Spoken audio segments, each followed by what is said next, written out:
మరో బ్రేకింగ్ అక్రమ మట్టి తరలింపును వెంటనే నిలిపివేయాలని టిప్పర్ జేసీబీ ముందు పడుకొని నిరసన వ్యక్తం చేశారు. పెద్దపల్లి జిల్లాలో ఈ ఘటన చోటు చేసుకుంది.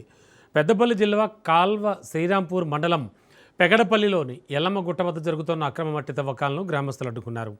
సుమారు 50 ఏళ్ల చరిత్ర కలిగిన ఈ గుట్టను కాపాడాలంటూ వాళ్ళు డిమాండ్ చేస్తున్నారు.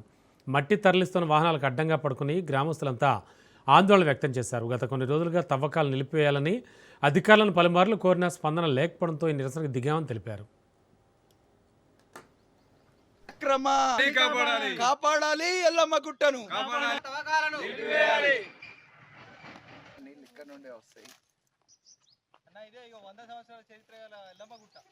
మా ఎల్లమ్మ టెంపుల్ ఉంటుందా?